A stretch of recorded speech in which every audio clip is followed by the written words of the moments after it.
Okay, so that was the first negative example. So we can see that sometimes the FSM goes wrong.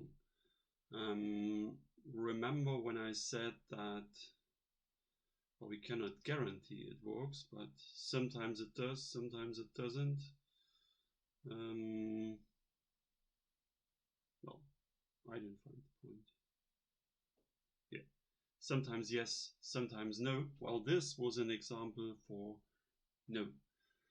Can we turn it into an example where the answer is yes? Well, let's try.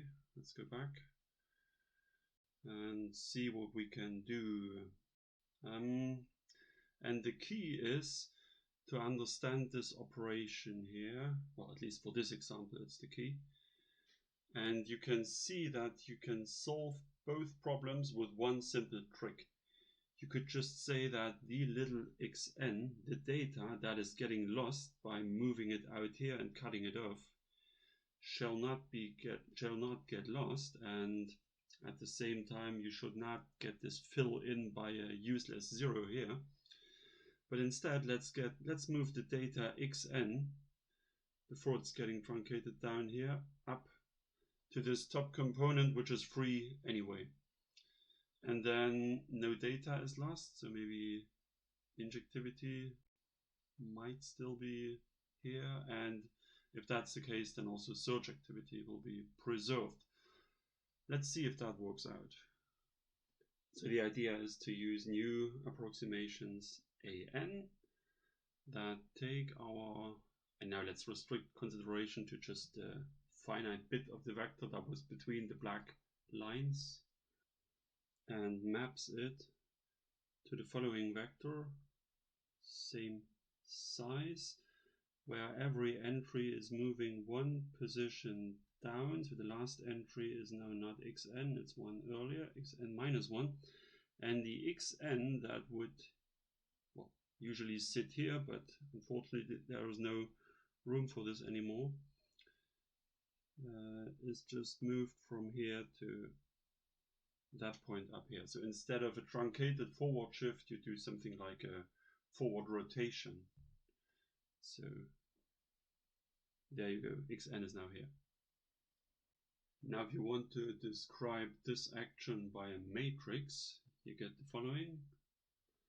Well, the top entry of your output is just the last entry of your input. So the top row of your matrix has to have a 1 in the last position, right? Okay, and then the rest is similar to what we saw before. So the second component here is the first component from your input. So the second row of your matrix has a 1 in the first position and the rest is zeros. Okay, and then you essentially copy that pattern up until the last row where you copy the penultimate, so the one before the last entry. So this one is not in the last, but in the one before the last position. Okay, everything that is not written here is 0. Okay, now let's compare. How is that new idea different from the previous idea, which was just finite section method? Or in other words, how is that finite square matrix here different from the one we saw before? Let's look at them at the same time. This one. Well, the only difference is this top right corner entry, which is 1, which is new. It's essentially the one that used to be here, but then got cut off, unfortunately, and thereby fixing the lack of pivot elements in the last column and at the same time in the first row. So this matrix here is clearly invertible, right? It has full number of pivots, so it must have full rank, and it's square, so it's invertible. And of course you can also see that from this action here. I mean, this forward rotation thing here is clearly something that you can undo. You can just rotate backwards and then you've inverted your operation.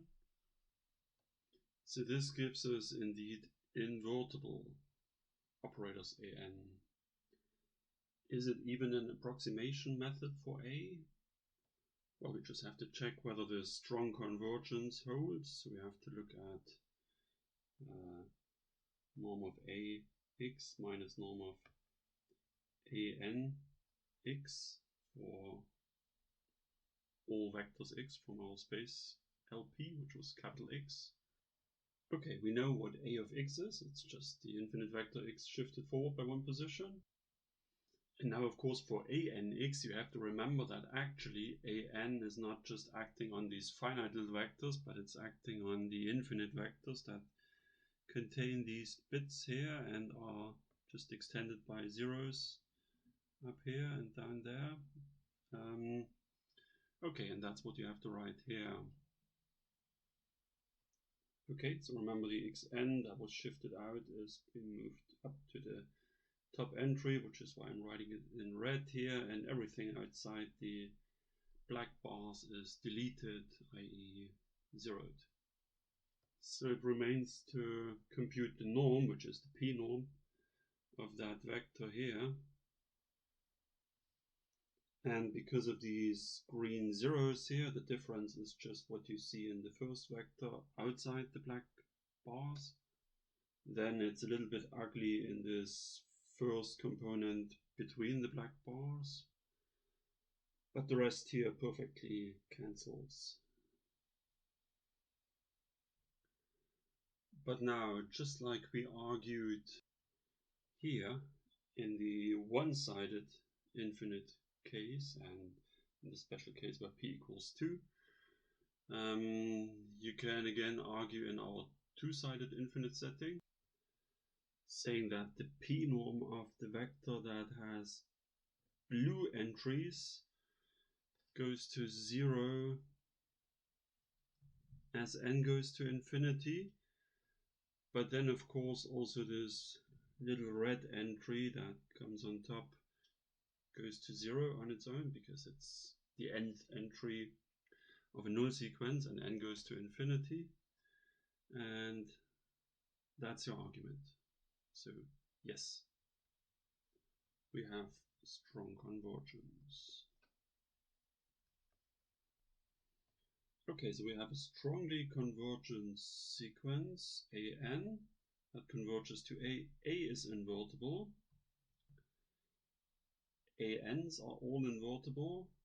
And now, of course, the key question is, will the inverses of the ANs also converge to the inverse of A? So that's the next question. And you can probably already guess that the answer is going to be yes, because in our simple example, we explicitly know what A inverse is. It's just a backward shift on the integers. And AN inverse is just this backwards rotation on this little snippet of the part of the integers from minus n to plus n. So let's write this down. So we need to show that this norm of the differences of the operators applied to the same x goes to 0. But now we can almost copy what we have here and put it here. And the only difference is that instead of shifting downwards, we now shift everything upwards here and here. And that the entry that was shifted out to the top comes back in at the bottom instead of the other way around.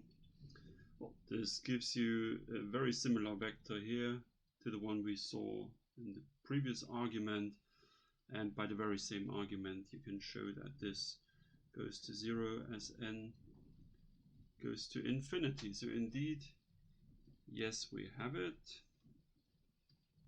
But if we can approximate the inverse by means of our inverses, then that means we can approximate the solutions of the infinite equation by the solutions of our finite equations. So yes, we have an applicable approximation method.